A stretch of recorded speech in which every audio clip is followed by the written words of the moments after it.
let's talk about how AI works, what these tools actually are, and why that matters for us in the classroom. So let me give you a quick little warning here. This video is going to be a little on the longer side, but I think that, especially as educators, we do need an understanding of how AI models work so we can effectively instruct students on their usage, as well as for ourselves, understand how they can help us in the classroom and what we can do with them. There is both a pervasive belief that AI models work in a way they actually don't, and most people just don't understand how they work or what they actually are supposed to do. So when I'm talking about AI models, what I'm talking about is models like ChatGPT, Google Gemini, and all those other ones. So let's briefly look at what they are, and just as importantly, what they aren't. So probably the biggest misconception is that AI tools simply search the internet. In reality, they don't look things up, and they, for the most part, don't browse the internet. That's what a search engine does.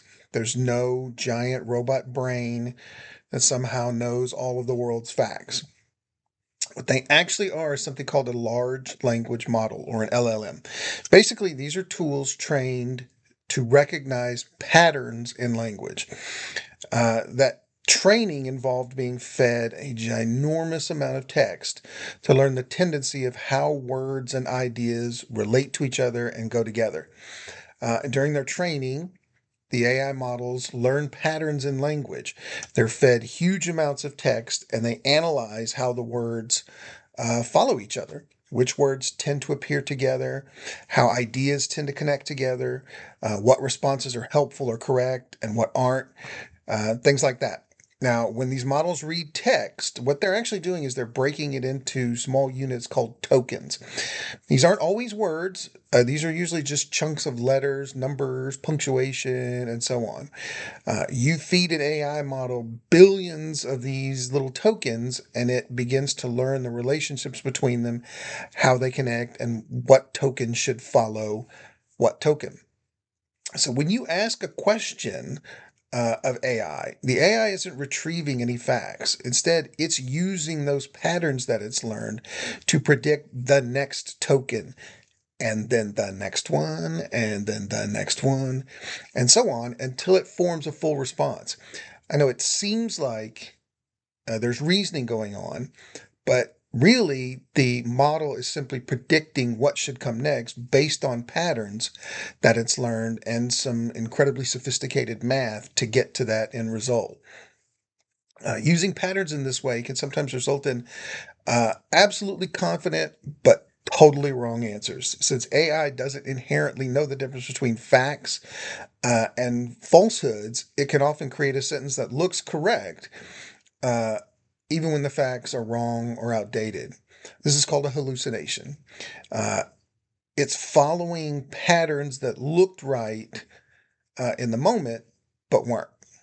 Now, I need to say here that there are AI models that can pull in outside information if you specifically ask for it. But when that happens, know that it's not the LLM doing it. It's a separate system. The AI model, the large language model, is accessing another system. Uh, that system is what actually searching the internet and returning the results to the LLM. The LLM then just converts that results into a clear answer that you and I can read. So if it seems like the AI understands something, what it actually understands is the relationship between the patterns of meaning.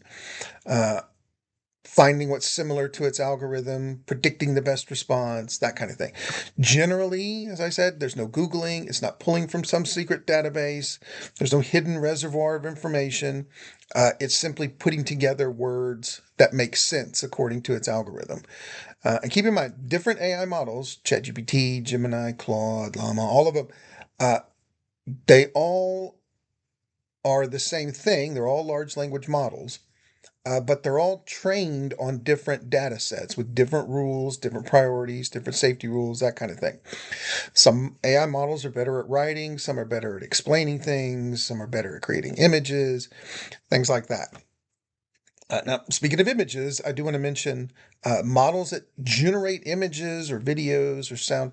They aren't actually creating them either. Remember, LLMs only work with text. So if you ask for an image, that AI model is actually handing your image request off to an image generator. The AI model will create the prompt, but the image generator is generating the image and sending it back to you. But keep in mind, image generators uh, aren't building an image from scratch the way a human artist would. It's actually looking through millions and millions of images that relate to whatever it is you asked for. And then it's compositing parts from several, maybe hundreds or thousands of different images to create your image. Uh, all of these AI tools are constantly improving over time. Uh, as we move forward, they're beginning to hallucinate less. Newer models are able to combine text, images, audio, and all that kind of stuff into one faster moving and more efficient system. Uh, and there are actually, by the way, education specific models that are being released that are optimized for teachers and students. So over time, they're going to become more personal, um, which is why I think understanding how they actually return data is helpful. You obviously don't need to be an expert, but just knowing that these tools are actually predicting patterns and not retrieving facts uh, help you use them more confidently and allow you to catch problems. Because, like I said, they'll return false things all the time. It allows you to catch those kinds of things more easily. So that's a quick overview of how AI works.